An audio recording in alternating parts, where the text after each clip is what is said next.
Hello and welcome, ladies and gentlemen, back to some more acrostatic gaming. And today you guys are with PC 10194, and today guys we're going to be taking a look at one of my replays in World of Tanks.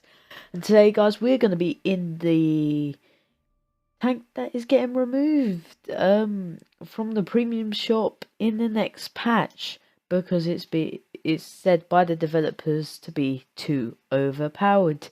Yes, it is indeed the E25. So guys, let's get into this video and then we can talk more about the vehicle. The E25 is a German, like I said, premium tank destroyer. It features great traverse speed and great maneuverability and great top speed with great acceleration. It's a low profile vehicle, meaning it's hard to hit while on the move. As you can see, it is very low to the ground indeed. The armour is paper thin, no ways about it. It can bounce something, but I would never rely on the E25's armour. It's just a lot of RNG involved, whether you bounce or you don't, or you bounce or you don't bounce. What does the E25 have going for it?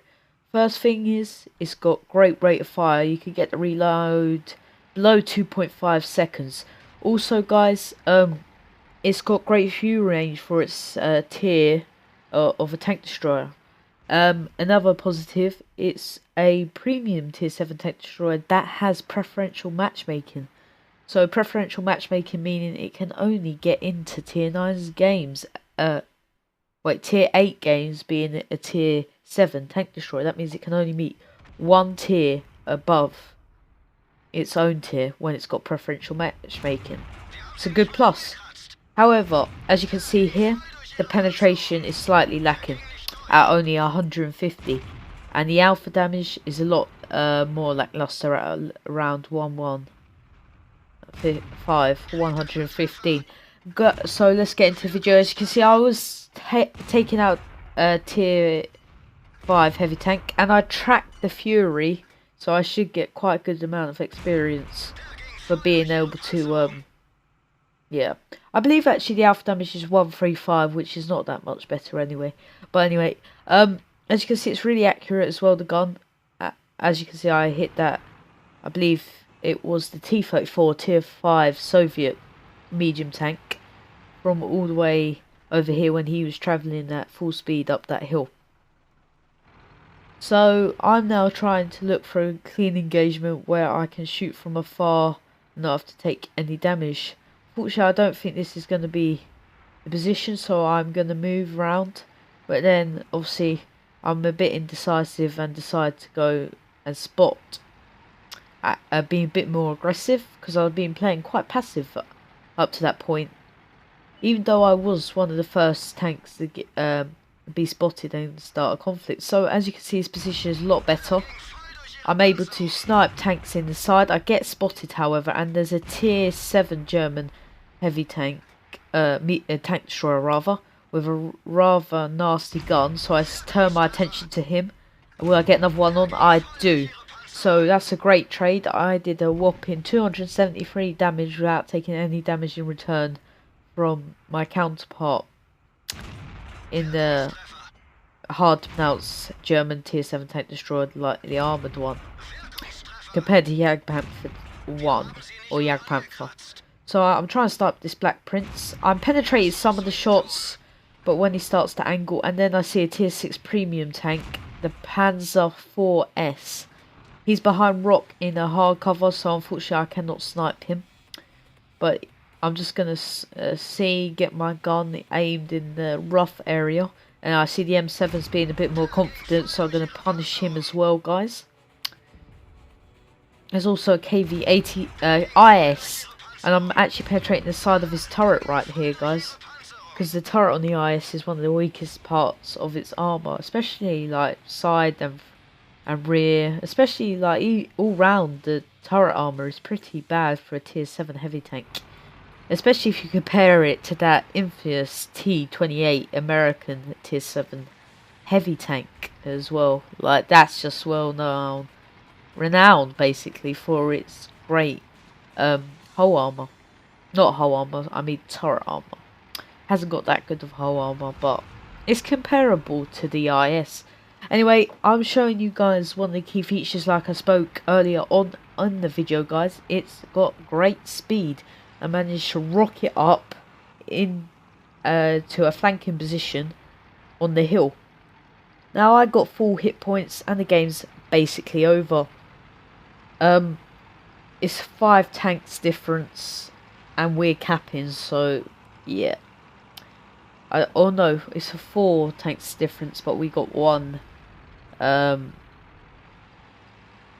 enemy, or our own, an ally capping the base. That puts us in a lot better position.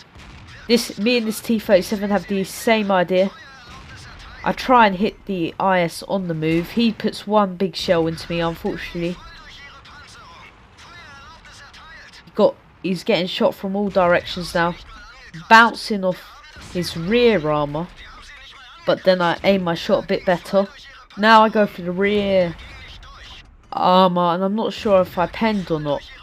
And I get him before his reload. There's KV-1 also, so I turned around to engage the enemy. Being a tier 5 Soviet, I could take 2 shots and then I'll be dead. But it doesn't have to come to that. So guys, I end up with over 2,000 damage just. So let's have a look at my after battle reports, guys. You can judge for yourself whether you believe the E25 to be overpowered and is warranted the removal from the premium shop. So I want your ideas or your opinions rather in the comment. You show your opinions by commenting down below, and we can have a general discussion about it. Okay, so let's get into the after battle report then, guys. So guys, as you can see, I got a Mastery Ace badge with Confederate 1923 experience, and I got the over 2,000 damage, and I made a whopping 76,000 credits. So there you go, guys, to show you what the E25 is good for. So you guys can make an opinion on whether you think that the removal of this tank was warranted by Wargaming. In my opinion, I think I have to disagree with Wargaming.